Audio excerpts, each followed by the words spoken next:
আসসালামু আলাইকুম সুপ্রিয় দর্শক মণ্ডলী, আমি professor doctor Mohammad Abdul Aziz, professor of haematology, Bangabandhu Sheikh Mujib medical বিশ্ববিদ্যালয়ে কর্মরত আছি। সেই সাথে সাথে আমাদের একটা সেন্টার আছে, যে সেন্টারে আমরা নিয়মিত রোগী দেখে থাকি। সেই সেন্টারের নাম হেমাটোলজি সেন্টার।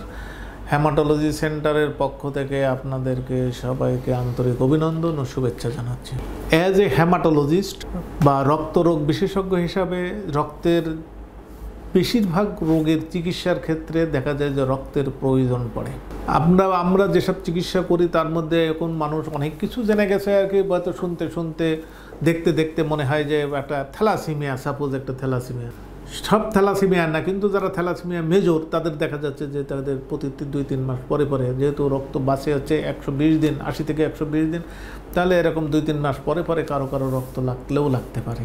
আবার এর অন্য পার্ট, যেমন আমরা হেমাটোলজিস্ট হিসেবে যে শুধুই যে আমরা থ্যালাসিমিয়া চিকিৎসা করি এমন না, দেখা যাচ্ছে যে আমাদের ব্লাড ক্যান্সার বা কোনো জায়গায় অস্বাভাবিক রক্তক্ষরণ হয়ে রক্ত কমে গেল, এরকম রক্ত কমে গেলেও, অথবা কোনো ব্লাড ক্যান্সারের কেমোথেরাপির পরেও এরকম 30-40 ব্যাগ করে রক্ত রাখতে পারে, সেখানেও এরকম ব্লাডটাকে দেয়। তাহলে মোটামুটি একটা ব্লাড ডোনেশনের সাথে আমরা সরাসরি আর কি জড়িত। যে ব্লাড কাউকে কাছ থেকে আমরা যখনই শুধু আমরা লিখে দিলাম যে তুমি এখন 2 ব্যাগ ব্লাড নিয়ে আসো, আগামী 2 দিন তোমাকে দিতে হবে, ব্যাপারটা এখানে শুধু সীমাবদ্ধ থাকলেই হতো না আর কি। কারণ এই আমাদের দেশে অনেকে শুনতে শুনতে, জানতে জানতে, কান কথা শুনতে শুনতে ব্লাড ডোনেশন প্রক্রিয়ার মধ্যে না যাওয়া লোকগুলোকে অনেক একটা ভীতিকর অবস্থার সৃষ্টি করে রাখে। যদি শোনা যায় যে ওই ছোটোবেলায় যেমন আমরা যখন টিকাওয়ালা আসতো বাড়িতে, তখন ওই পাড়ার মধ্যে কোনো ছেলে আর পাওয়া যেত না টিকা দেওয়ার জন্য, সব পালায় চলে যেত আর। তো এরকম ক্ষেত্রেও এরকমই, যে ব্লাড দিলে বরং মানুষের কিছু উপকার আসতে পারে, একটা লাইফ বেঁচে যেতে পারে। অনেকগুলো ডিজিজ কিন্তু যখন যে ব্লাড যে লোকটা দেয় সে তার কিন্তু ওই অনেক ডিজিজের স্ক্রিনিং আউট হয়ে যায় আর কি। তো সব মিলে দেখা যায় যে আমরা যখন ব্লাড, এই যে একটা মানুষকে যখন বলছি যে সে হসপিটালে ভর্তি আছে, যে তুমি 2 ব্যাগ ব্লাড ম্যানেজ করো, সেইটা করতেই যেন একটা গলদঘর্ম চলে যায় আসে আর কি। তো যাতে সেই জায়গাতে যাতে না হয়, তো সেখানে আমি মনে করি যে সেইটা নিয়েই আজকে আমি কিছু আপনাদের সামনে আলোকপাত করব, যে কারা ব্লাড দিতে পারে আর কি। আসলে ব্লাড দেওয়ার মানে সুনির্দিষ্ট যে নিয়মকানুন আছে, সেই নিয়মকানুনের মধ্যে যেটা পড়ে আর কি, যে প্রথম হচ্ছে বয়সের ব্যাপারটা আসে। বয়সের এত কিছু মনে রাখার দরকার নেই। যে আমাদের দেশে যেমন আমরা মনে করি যে একটা ম্যারেজেবল এজ, গভর্নমেন্ট আমাদের দেশে একটা কাট অফ ভ্যালু দিয়েছে 18 বছর। 18 বছরের আগে বিয়ে করা যাবে না। আবার একটা আমরা যারা সার্ভিস করি তারা, আমরা ইউজুয়ালি সার্ভিসেবল এজ আমাদের আছে 59, তার সাথে যদি আমরা 1 বছরের এলপিআর যোগ করি তার প্রায় 60। তো এই যে বললাম না যে বয়সটা এত সুন্দর করে যদি আপনি মনে করেন কোনো কিছু মনে না রাখেন, তো ম্যারেজেবল এজ 18 এবং 60, সার্ভিস রিটায়ারমেন্ট এজ, এইরকম এই 18 থেকে 60 বছরের মধ্যে যে কোনো মানুষ এখানে ব্লাড দিতে পারে।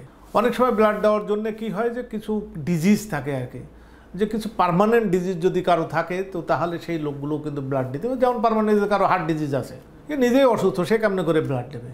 আপেক্ষিকভাবে কিছু আমরা ব্লাড অনেক সময় অনেকের কাছ থেকে নিতে চাই না, যেমন ডায়াবেটিস আছে, তো ঠিক আছে আমি যদি ভালো ব্লাড যদি পাই তাহলে নেওয়ার দরকার নেই সেখান থেকে।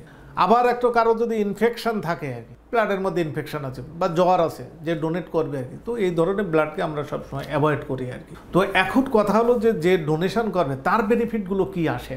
তারও এরকম অনেক বেনিফিট আছে। যে বেনিফিটটা এমনই যে মনে করেন যে একটা ব্লাড দিলে কিন্তু যে একজনের গায়ের থেকে নিয়ে নিল আর একজনের গায়ের মধ্যে ঢুকাই দিল, এরকম না আর কি। যেটা সেখানে গ্রুপিং করা লাগে, যে লোকটার গ্রুপ কী ছিল, ও গ্রুপ নাই, এ গ্রুপ নাই, এবি গ্রুপ কিছু একটা সেরকম জানা লাগে। সাথে সাথে এখানে অনেক ধরনের ডিজিজের স্ক্রিনিং করা হয়, যেমন তার হেপাটাইটিস বি আছে কিনা, হেপাটাইটিস সি আছে কিনা, HIV ডিজিজ আছে কিনা, তার ম্যালেরিয়া আছে কিনা, সর্বোপরি তার হেমোগ্লোবিন তার বডিতে কত ছিল, 9 ছিল না 12 ছিল না 14 ছিল, সেটা পর্যন্ত সে জানতে পারে আর কি। তো তাহলে এখন যে এই যে আমি এত কথা বললাম, যে একটা মানুষ যখন ব্লাড দেওয়ার জন্য মন স্থির করে, তখন তার বয়সটাও যেমন জরুরি, তেমন তার কিছু ডিজিজ প্রসেসের অটোমেটিক্যালি আমরা কিছু ইনভেস্টিগেশন করে ফেলি আর কি।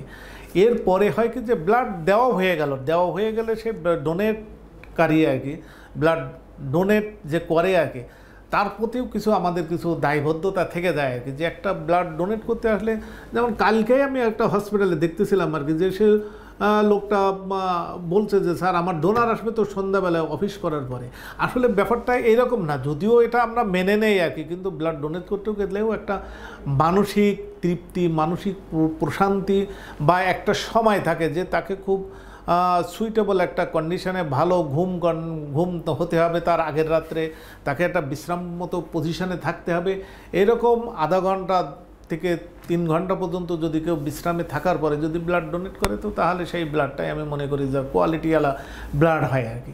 তো এখানে আরও কি হয় যে এবার ব্লাড ডোনেশনটা হয়ে গেল, হওয়ার পরে কিন্তু যে ডোনেটের তারও প্রতি আমাদের দায়বদ্ধতা কীরকম, যে তাকে আবার আধা ঘন্টার থেকে 1 ঘন্টা, সেখানে 1 ঘন্টা না হলেও আধা ঘন্টা হয়তো বা বসে থাকতে হয়, তাকে রেস্টে থাকতে হয়, এবং প্রচুর পরিমাণে ফ্লুইড জাতীয় খাবার আর কি, যে লিকুইড জাতীয় খাবার, হয়তো জুস খেতে পারে, সে ডাবের পানি খেতে পারে, এমনি পানি খেতে পারে। কারণ তার বডি থেকে তো মোটামুটি ধরে নেন আর কি, কতটুকু নেওয়া হয় সেটাও আপনাদের একটু জানাই দেয় আর কি, যেখানে যে 350 থেকে 450 ml পর্যন্ত আমরা ব্লাড নেই আর কি 1 ব্যাগের ভিতরে। তো এই যে 450 ml ব্লাড নিলাম, এটা হচ্ছে মোটামুটি একটা সাগরের মধ্যে থেকে 1 ফোঁটা জল নিয়ে নিলে যেমন তার সেখানে কোনো মানে পরিবর্তন আসে, আমাদের ঠিক তেমনই হয় আর কি, যে একটা মানুষের শরীরের মধ্যে প্রায় 6.5 থেকে 7 লিটার পর্যন্ত ব্লাড থাকে, সেখান থেকে যদি আপনি 450 ml বা 350 ml যদি ব্লাড নিয়ে নেন, তো এখানে তেমন কোনো পরিবর্তন আসে না। এই জন্যে আমরা মনে করি যে বাইরে যে ধরনের মিথ থাকুক, যে ধরনের গল্প থাকুক আর কি, যে ব্লাড ডোনেশনের জন্য আপনারা কেউ ভয় না পেয়ে আপনারা ব্লাড ডোনেশন করবেন। এটা এমন একটা জিনিস যে 7.5 লিটার থেকে সামান্য একটু ব্লাড নিলে কিছুই হয় না, বরং আর একটা জীবন বেঁচে যায় আর কি। তো আমরা মনে করি যে এই যে ব্লাড ডোনেশনের জন্য আমাদের দেশে যত ধরনের ভ্রান্ত ধারণা আছে, সেই ধারণা থেকে আপনার বেরিয়ে চলে আসবেন আর কি। আসে আমাদের মনে করি যে একটা লাইফের জন্য আপনার এই ব্লাডটা যে কোনো একটা মানুষের জীবনকে বাঁচাতে পারে, এই মর্মে উদ্দীপ্ত হয়ে আপনারা সবাই ব্লাড ডোনেশন করবেন, এই আশাবাদ ব্যক্ত করে আমি আমার কথা শেষ করছি। আপনারা ভালো থাকুন, আপনারা সুস্থ থাকুন, দেখা হবে অন্য আরেকটি সময়ে।